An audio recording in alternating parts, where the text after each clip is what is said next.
catalyst that got Ross fired was our 7-inch. We wanted to kind of like have a romance novel type of cover, but done in like a EC or horror comics vein, right? Like we thought it was a good idea. And then Ross said, yeah, and he was going to do it, and we were fine with him do it, but then he just showed us the final. He's like, it's done. So he had just sent it to it. So that just increased tensions, and that for me was kind of like the last straw. I was like, oh, Ross is going rogue. I recorded Gore Metal, and I was like, I owe it to the people who buy this record that they will see it presented as it was recorded by the people who recorded it at least one time. And then I was going to exit the band because I could not stand Matt and Cole for like one more fucking minute. We realized, like, fuck, if we're going to do this tour that's like a month long in a van, it's going to implode on the road, and that's going to be a whole thing, or someone's going to get hurt. You know, it's going to be bad. So that was sort of the impetus, like, well, if we're going to do a real tour, then we have to get rid of Ross. And we had a show at Gilman Street, and we all came to the rehearsal space, got our gear. It was like, you know, showed up that day, and me and Cole got there early to the practice place, and Matt was already like telling us, this is what's going to go down. I'm going to talk to him and stuff. So me and Cole are there outside. Ross shows up. Fuck, where's Matt, dude? Like, come on, bro. And it was really awkward. And then finally, 5 minutes later, while hanging out, Matt shows up, just walks up and, hey, Ross, we got to talk. I showed up to grab my gear at the space. I said, well, we think it's best if you just leave the band.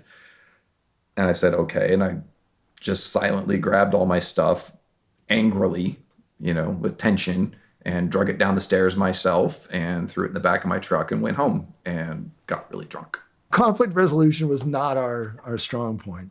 And really, we just told Mike, like, okay, well, you're singing the low vocals now. And he's like, okay, I guess, sure.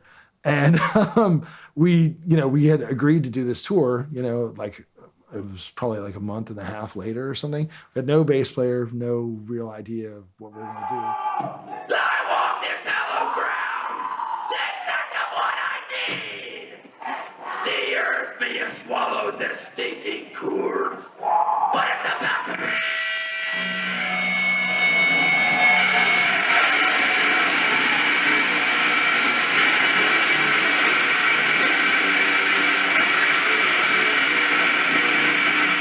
Milwaukee Metal Fest in 1999. That's the biggest underground metal show in America.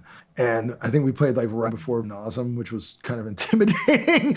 That was like our favorite band on the label at the time. And so we met them and, you know, kind of became friends with them. And we did the show and it went off really well. Everyone at the label was there and they're like, okay, cool. You know, they told us after the show, like, well, we were a little bit worried. Like, you just fired this dude a month and a half before, but now you're like throwing up on people and all this shit. And it was like, all right, cool. Even Mieszko from Nasm, we met him that day. And he's like, yeah, you know, the label sent me your record. And I was like, I didn't really know what to make of it. I couldn't tell if it was good or if it sucked. And now that I've seen you guys live, it is good, but you guys need to do something about the recording. And he's like, I'll do your next album. And we're like, perfect, because we wanted to ask you that anyway. The mindset going into Gore Metal versus Slaughter Cult are completely different. We weren't as focused on what the band was at the time, right? Where we wanted to go in the direction. For Slaughter Cult, we'd gained some experience. We had done some touring. We knew kind of the direction we wanted that record to go in. So we wanted to take that more in the thrashy direction. Harv and I, as far as musically, were way more focused. Let's go!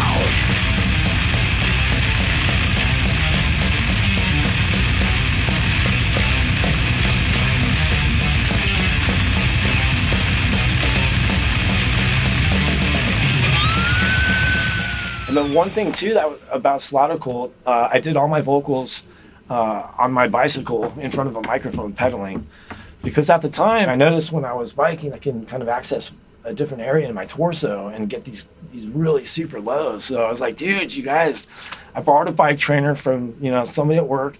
I'm gonna set this thing up in front of a microphone, and you know, they were scratching their heads just like, what?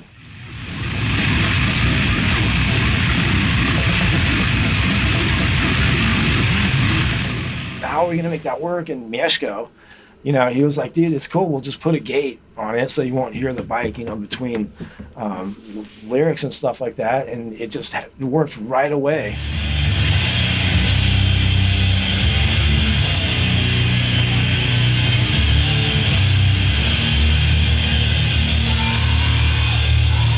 Bud was going to school at UC Santa Barbara, and he left his PA with somebody, and he thought Cole might have had it or something.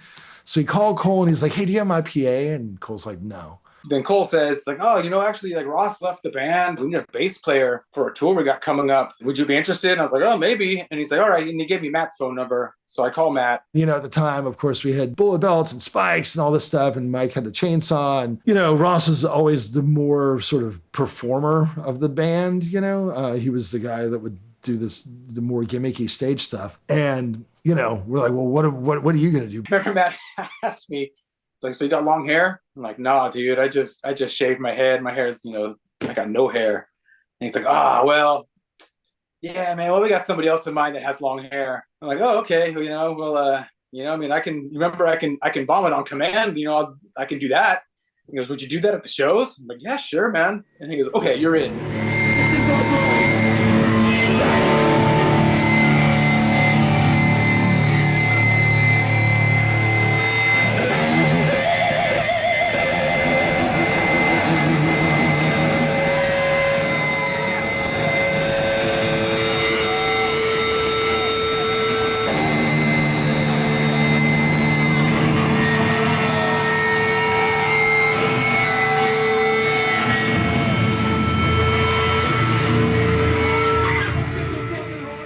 Time I was the bass player for Exhumed, got an opportunity to go on tour with Morbid Angel, and it was during school. Cole had just graduated, so it wasn't a problem from him, and there was no way I was going to miss that tour. So I kind of just stopped going to school. So Bud came in to do the first tour in '99, and the dynamic really changed, and it was really comfortable because it was basically like Cole and I were sort of the shot callers. So all that tension that had been building during 97, 98, 99 was gone. And then we had a great time on the first tour, and we just thought, like, yeah, let's see what we can do here. We did the first Contamination tour, then we did the Mayhem Hate Eternal tour, and then we went out with Mortician, and immediately after that, we did the Morbid Angel Deicide tour, which was a huge tour. It really sort of leveled the band up in the States, to where when we went back, doing more relapse Contamination stuff with the Origins, Fall Carnage, and so forth, the shows were at least, pretty decent. Going back to Europe after the second album was out, we went to some of the festivals like Obscene Extreme and Fuck the Commerce and stuff. Eventually we played Wacken. We went to Japan for Slaughter Cult for the first time as well. It's one of the more exotic places you can realistically play as an American heavy metal band. And of course, Scorpions, Judas Priest, and everybody else. And, this sort of like great lineage of bands going to Japan and finding this new territory. That was just amazing. How lucky can I get, right? James Murphy does the first record. Mieszko does the second record. I love all the tours we did. I'm just like, what more do I need?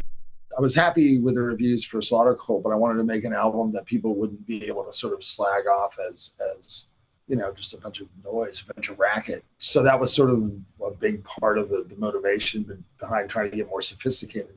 I would never have admitted it at the time, but we heard the Mono Medicale record from Impaled, and we were like, holy shit, have you guys heard this? This is like actually really fucking good. Like, fuck. All right, well, we got to make something that's way better than this, which, if you would have asked me in 2003, I'd been like, no, what? Impale, who, what? But that was definitely like a sort of a kick in the ass to us.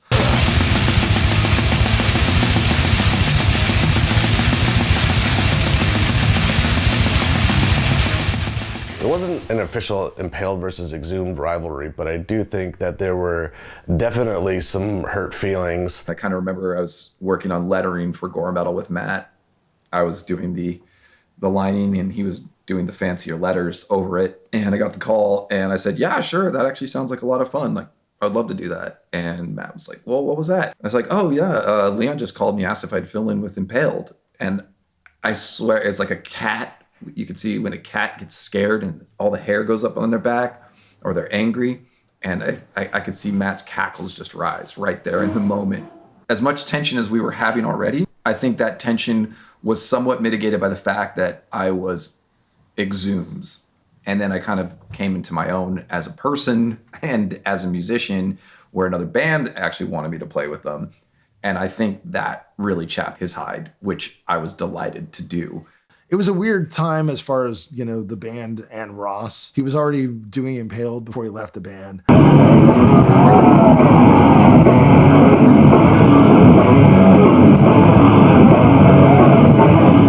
Impaled and Exhumed occupy sort of a similar kind of aesthetic real estate.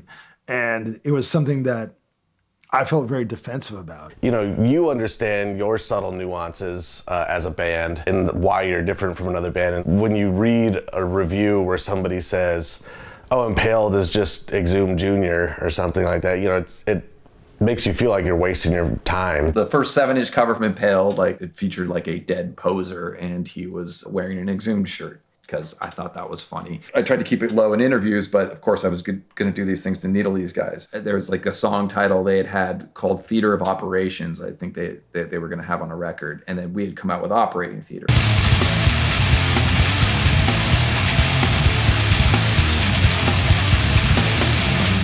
So they ditched that song title, but somebody told me about it. So on the next Impaled record, I put a track on there called Theater of Operations, just to fucking needle that motherfucker.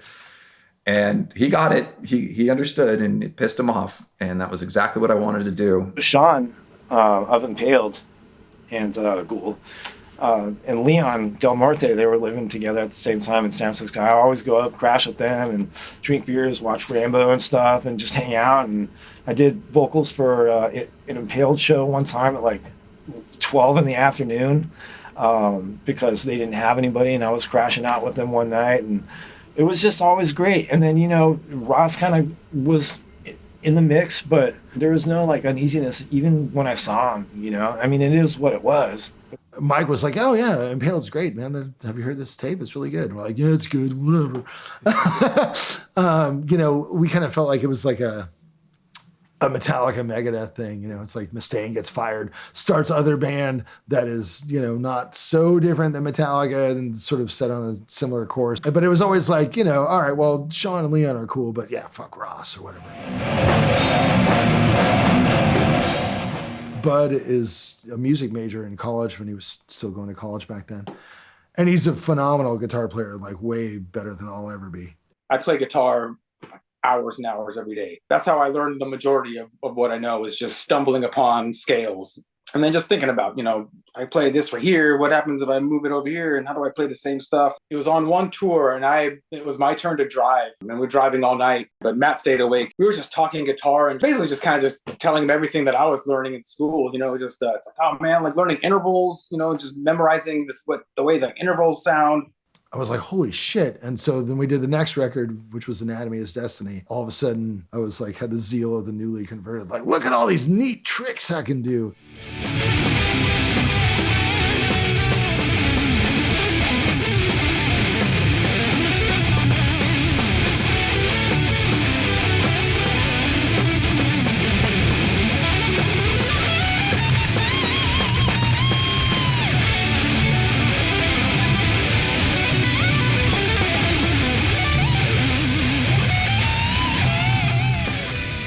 Through the first 3 records, things changed drastically. We did Gore Metal for $1,800, which is not a lot of money to make a record, even in 1998. Slaughter Cult, I'm not entirely sure what the budget was, but you know, we flew a dude out from Sweden who got a hotel for like 2 weeks and made a record with us in the Bay Area. And then by Anatomy, you know, we had Neil Kernan, who's worked with Hall & Oates and Dokken and Judas Priest. This guy's recording us. This dude recorded Hall & Oates. So I'm like, dude, this is it. We did it. The label had told me they sent him Slaughter Cult, and Neil Kernan was like, well, why do you need me? Like, this is what this is supposed to sound like. And then they sent him the demos of Anatomy is Destiny. It's like, oh, I see.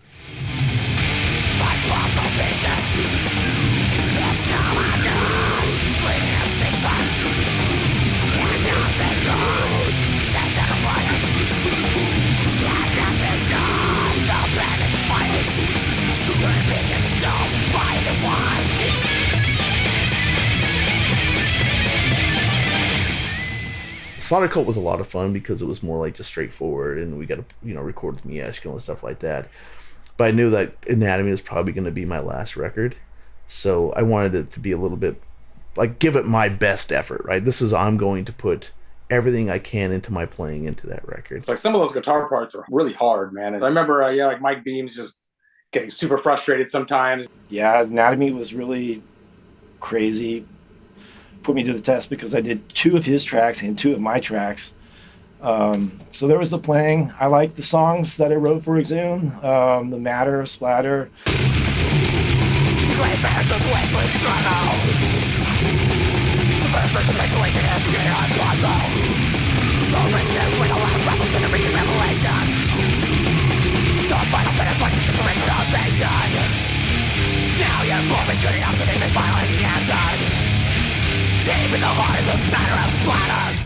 I actually never saw the video on TV because I didn't have cable at the time. But people told me that they saw it. It was definitely something that really helped the band's profile. Our first video was a bit like our first album. We were full of concepts that could have been super elaborate and huge, but it was like, well, this is what you can pull off. When Anatomy is Destiny came out, we got on the cover of like Metal Maniacs and shit, which is big shit for 2003. Like the Relapse was doing their whole catalog magazine and they put us on the cover. And there's a couple of covers in Europe and stuff. So there was definitely a sense of like building with each album. These are slightly younger guys who just love playing metal. And from these elemental building blocks of heavy metal, of thrash metal, of what was by then already well-established death metal, Exhumed took pieces mainly from death metal and went back and filled in the blanks. Anatomy is Destiny to me was like the album in between Carcass's necroticism and Heartwork that Carcass never made and never was going to make.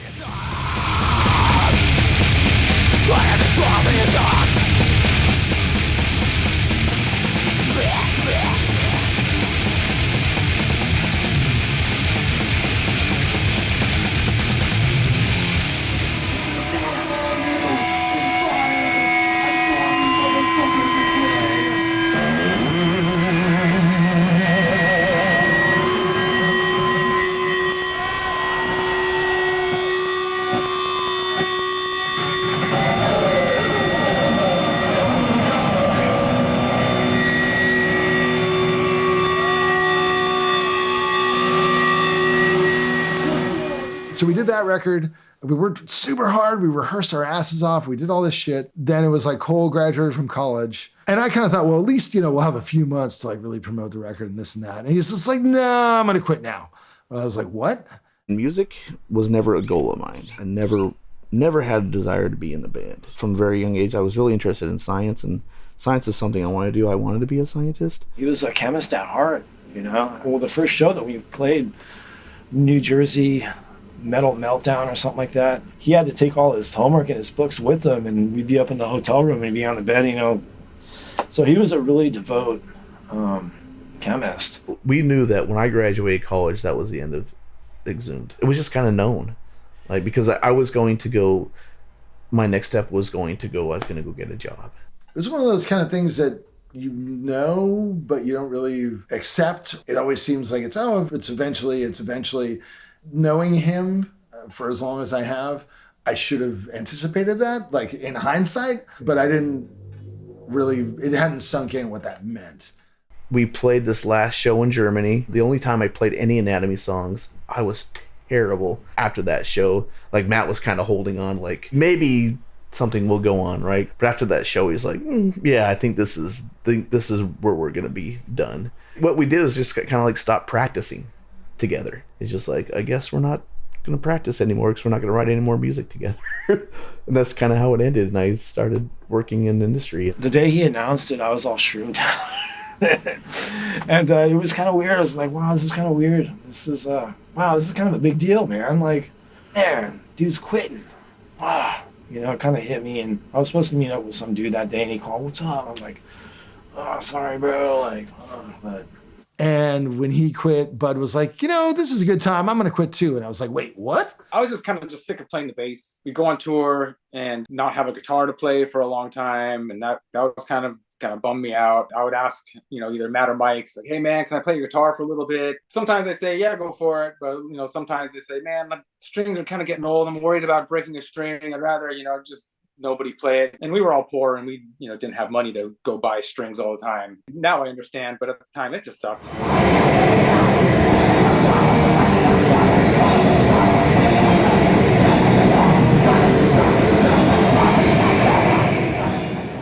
When Cole stepped down, it feels like this is the beginning of Harv and a bunch of ringers that are kind of filling in. Leon come on and help us with some of the touring, and then we had Danny Walker from Uphill Battle come and play drums. We had John from Origin come and play drums on a tour.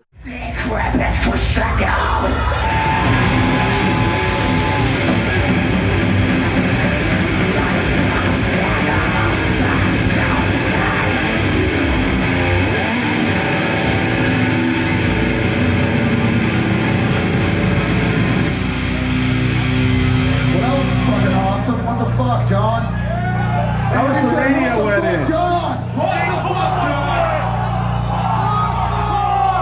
How about it, John? You suck. I didn't realize at the time when I said yes to touring for Anatomy that it was going to stretch out into almost a 3-year ordeal. At some point in there, we did something like 115 shows in 125 days with no 2 consecutive days off. We were out for like 5 months. We came back from a really long round of tours. We did America and Canada, and then Japan, and then Australia, and then Europe, and then we finally came home. We were super burned out.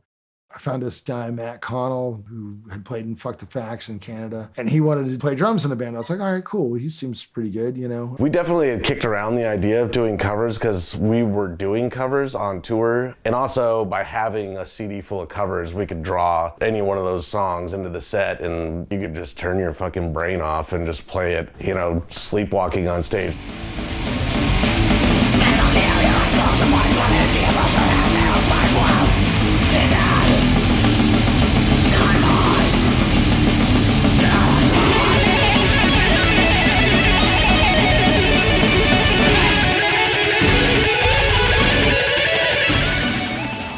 Halfway through recording that, Mike Beams was like, yeah, I'm still burnt from the last tour. Like, I don't want to do this. And I was like, wait, what? It just got to the point where I'm quitting. I had kind of some troubles in Exhumed. I had 2 pinched ulnar nerves that were going through my arms, kind of giving me weak hands and stuff. I think even as early as the Slaughter days, I was on stage and I had trouble pressing down on the strings. I'm like, this is fucked. I've also gotten kind of burnt out, So there was a combination of kind of being burnt out, dealing with my hands and stuff, but also just dude, I got to the point where I just wanted to be by myself all the time. Like, why don't you tell me when we started this? Because I've already gotten money to make the record and now we have to finish it. Whereas if everybody would have just said, hey, we're going to be done, we could have done the 3rd record and kind of wrapped it up neatly and done something cool. But instead it was just sort of this various 2-year long kind of fizzle out.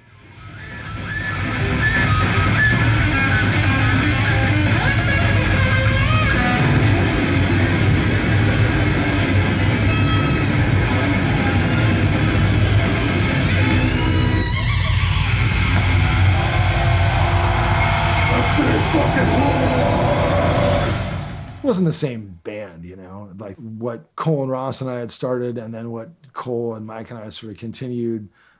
It just, that was over. With me and him in the band, at least we had a unified vision, right? Now it's just on Matt. We were less trying to find a new member of the band and more trying to find who can we get to fill in for this next tour that we can get along with and hang out with. Mike Beams was always in the band, so I was like, that's crazy. That was pretty big role to fill there. So I was like, okay, shit, dude. We had gotten Wes Cayley, also from Uphill Battle. He was the death metal guy in the band. Really good guitar player, really good writer. He and I actually had a lot of chemistry, guitar-wise. We got along, this is the same music and stuff, so it was just kind of worked out that we were friends or whatever. And Wes and I was sort of the only part of the band that was working out. We had a lot of laughs and drank a lot of beer and stuff. But without, a low vocalist and, a drummer that we could groove with, it just wasn't really going to work. The decision to just sort of stop Exhumed came on the last tour that we were doing for the covers album. We had tried to like put out the covers record ourselves and kind of manage the business a little bit more, but it wasn't really the right time. It wasn't the right product, and it wasn't the right lineup, and the tour wasn't going well. It's kind of going out with a whimper rather than a bang, but at least it was a clean end. It was like when we get home, there's nothing else. We'd finished our contract with Relapse. There was no other tours booked. Divide up the money by 4 at the end. I'll fucking take the rental van back, and then that's the end.